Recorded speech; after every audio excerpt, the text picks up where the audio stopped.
जय श्री राधे कृष्णा। घमंड उस धुएं की तरह होता है जो आंखों में जाकर सच्चाई को धुंधला कर देता है। किसी ने सही कहा है, अगर किसी चीज पर घमंड करना है तो अपने अच्छे कर्मों पर करो, अपनी विनम्रता पर करो, क्योंकि यही असली इंसानियत की पहचान होती है। एक बार एक व्यक्ति ने महात्मा से पूछा, मैं तो रोज मंदिर जाता हूं, पूजा करता हूं, फिर भी मेरी जिंदगी में शांति क्यों नहीं है? महात्मा मुस्कुराए और बोले, तुम मंदिर जाते हो, लेकिन क्या भगवान से मिलने या सिर्फ दिखावे के लिए? उसने कहा, भगवान से मिलने।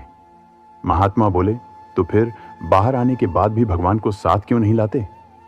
मुद्दा यह है कि मंदिर सिर्फ दीवारों का ढांचा नहीं, वह तुम्हारे मन की तैयारी है। अगर मन में श्रद्धा हो तो हर जगह भगवान है, लेकिन अगर मन भ्रमित हो तो मंदिर भी खाली लगता है। किसी ने फिर सवाल किया, जब सब कुछ भाग्य से होता है तो कर्म करने का क्या लाभ? उत्तर मिला, सही है कि भाग्य पहले से लिखा है, लेकिन ईश्वर ने तुम्हें हाथ इसलिए दिए हैं कि अगर कोई पन्ना फट जाए तो तुम नया पन्ना लिख सको। जिंदगी में कभी भी अपनी हालत पर घमंड या निराशा मत करना। वक्त बदलता है, हालात बदलते हैं। एक गरीब लकड़हारा रोज जंगल जाता था। एक दिन उसे जंगल में एक फटे पुराने मंदिर के नीचे एक छोटी सी मूर्ति मिली। उसने उसे उठा लिया और श्रद्धा से अपनी झोपड़ी में रख दिया। कुछ ही दिनों में उसकी जिंदगी बदल गई। उसे एक नौकरी मिल गई, उसका घर बन गया, परिवार में सुख शांति आ गई।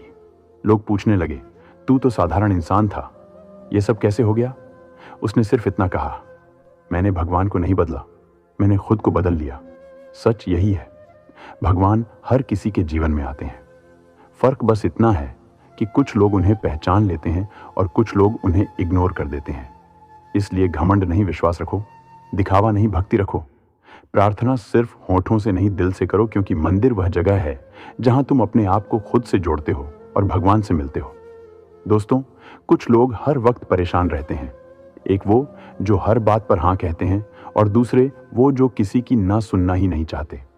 पहला हमेशा दूसरों को खुश रखने में लगा रहता है, खुद को भूल कर भी, और दूसरा केवल अपने स्वार्थ में डूबा होता है। लेकिन जब बात खुद पर आती है तो दोष हमेशा दूसरों पर डाल दिया जाता है। हमारी सबसे बड़ी समस्या यह है कि हम दूसरों की जिंदगी को हमेशा रंगीन समझते हैं। हमें लगता है कि उनके पास सब कुछ है, पैसा, प्यार, सुख और सम्मान, पर हम भूल जाते हैं कि उनके लिए भी हम कोई और हैं। जैसे हमें उनका जीवन आसान लगता है, वैसे ही शायद वह हमारे बारे में सोचते हैं। कभी गौर किया है, अगर किसी के पास बहुत कुछ हो तो लोग जलते हैं, और अगर किसी के पास कुछ ना हो तो वही लोग हंसते हैं।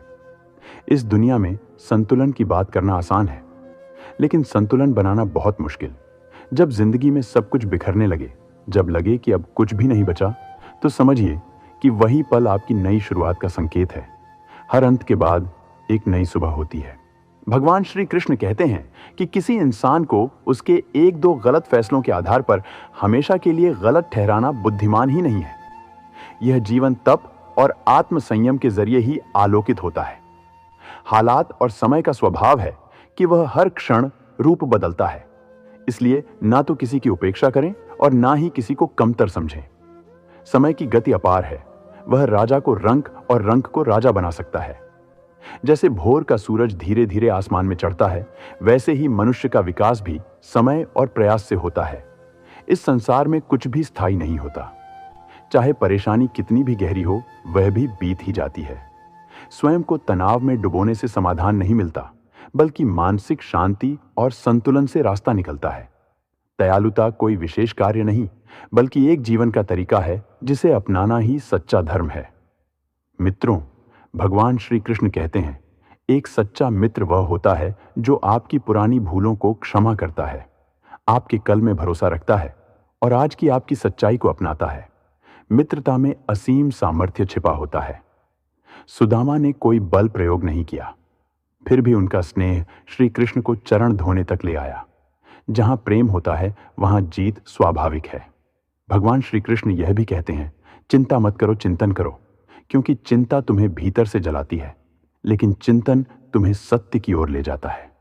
जीवन में जब गिरावटें आती हैं, तभी हमारी सोच और नजरिया हमें संबल देते हैं।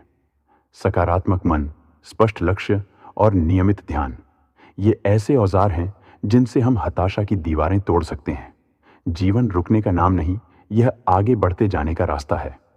मुश्किलें आएंगी, लेकिन तुम्हारे भीतर जो सामर्थ्य है वह हर तूफान से बड़ी है। निराशा एक क्षणिक अनुभूति है, उसे समझो लेकिन हावी मत होने दो। चिंता तुम्हारे आत्मविश्वास को चुप करा देती है, लेकिन आत्मचिंतन तुम्हारी आत्मा को जागृत करता है। इसलिए स्वयं को समझो, मन की गहराइयों में झांको और अपने जीवन को सच्चाई, संतुलन और समझदारी से सार्थक बना सकते हैं। कुरुक्षेत्र की युद्ध भूमि में जब अर्जुन ने सामने अपनों को युद्ध के लिए तैयार खड़े देखा, तो उसके मन में दुविधा और असमंजस का बादल छा गया। मन की इस उलझन में वह अपने धर्म और लक्ष्य से भटक गया। उसी क्षण भगवान श्री कृष्ण ने केवल अर्जुन को नहीं बल्कि समस्त मानवता को चिंता से उभरने का समाधान दिया, और वह था श्रीमद् भगवत गीता का दिव्य उपदेश। गीता के ज्ञान से अर्जुन को आत्मबोध हुआ और वह फिर से अपने कर्म पथ पर लौट सका। भगवान श्री कृष्ण कहते हैं, चिंता को त्यागो और आत्मचिंतन से रास्ता खोजो।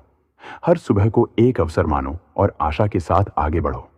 तुम्हारे अंदर जो आत्मशक्ति है वह किसी भी विपत्ति को मात दे सकती है। इसीलिए मुस्कुराओ और निरंतर प्रगति की ओर बढ़ते रहो। वह रात्रि में आता है जब सब सो जाते हैं, लेकिन यदि वह आकाश की डाली पर सो रही चिड़िया को गिरने नहीं देता, तो तुम्हें क्यों गिरने देगा? बस उस सुबह तक टिके रहना होता है। कभी खुद को इतना मत झुकाओ कि अपनी ही नजरों में गिर जाओ। दूसरों को खुश करते करते कहीं आप खुद को खो ना बैठो। याद रखिए, अगर आप खुद से नजरें नहीं मिला पा रहे तो दुनिया की कोई तारीफ आपको सुकून नहीं दे सकती। आंसुओं को बहने दो, क्योंकि रोना कमजोरी नहीं बल्कि भीतर के तूफान को बाहर लाने का तरीका है। अगर उन्हें रोक लिया तो वह आंसू ज्वालामुखी बनकर फट सकते हैं और फिर वह नुकसान कई गुना ज्यादा होता है। टपकती छत में कोई चैन से नहीं रह सकता। इसी तरह जिस दिल में सम्मान ना हो वह ज्यादा देर तक टिक नहीं सकता। रिश्ते इज्जत से बनते हैं, प्यार से नहीं।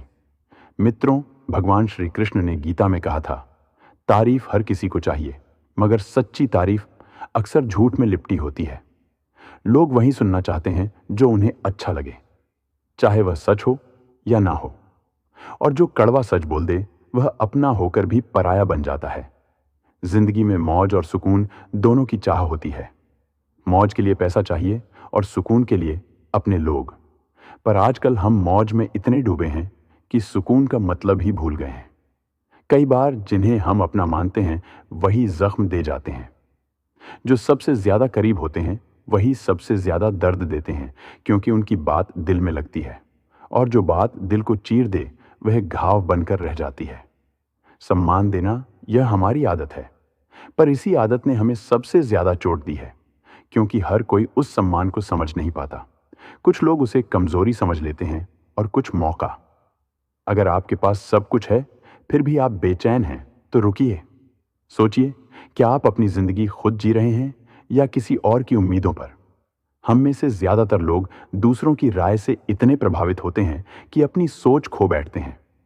हमें डर लगता है लोग क्या कहेंगे, पर जो लोग आपके दुख में आपके साथ नहीं हैं, उनका कहां क्यों सुनना? दोस्तों, दुनिया की नजरों में अच्छा बनने से बेहतर है खुद की नजरों में सच्चा बने रहना। लोगों की भीड़ में अपनी पहचान बनाना मुश्किल नहीं, अगर आप अपनी अच्छाई पर कायम रहो। पर हां, इसमें समय लगेगा, धैर्य लगेगा और सबसे ज्यादा खुद पर भरोसा लगेगा। याद रखिए, आपकी कीमत इस दुनिया को तब तक नहीं समझ आएगी जब तक आप खुद को अनमोल ना समझें। दूसरों के लिए खुद को मत बदलिए, क्योंकि जो आपको सच में पसंद करते हैं उन्हें आपके चेहरे पर नकाब नहीं चाहिए। आपका दर्द, आपका संघर्ष, आपकी तकलीफ, यह सब आपके अपने हैं। इन्हें स्वीकार कीजिए, गले लगाइए और फिर उनसे बाहर निकलने का रास्ता भी खुद बनाइए। हर रात के बाद एक सुबह होती है, हर आंसू के बाद एक मुस्कान आती है, हर हार के बाद जीत इंतजार कर रही होती है। बस चलते रहिए। याद रखिए, आप अकेले नहीं हैं।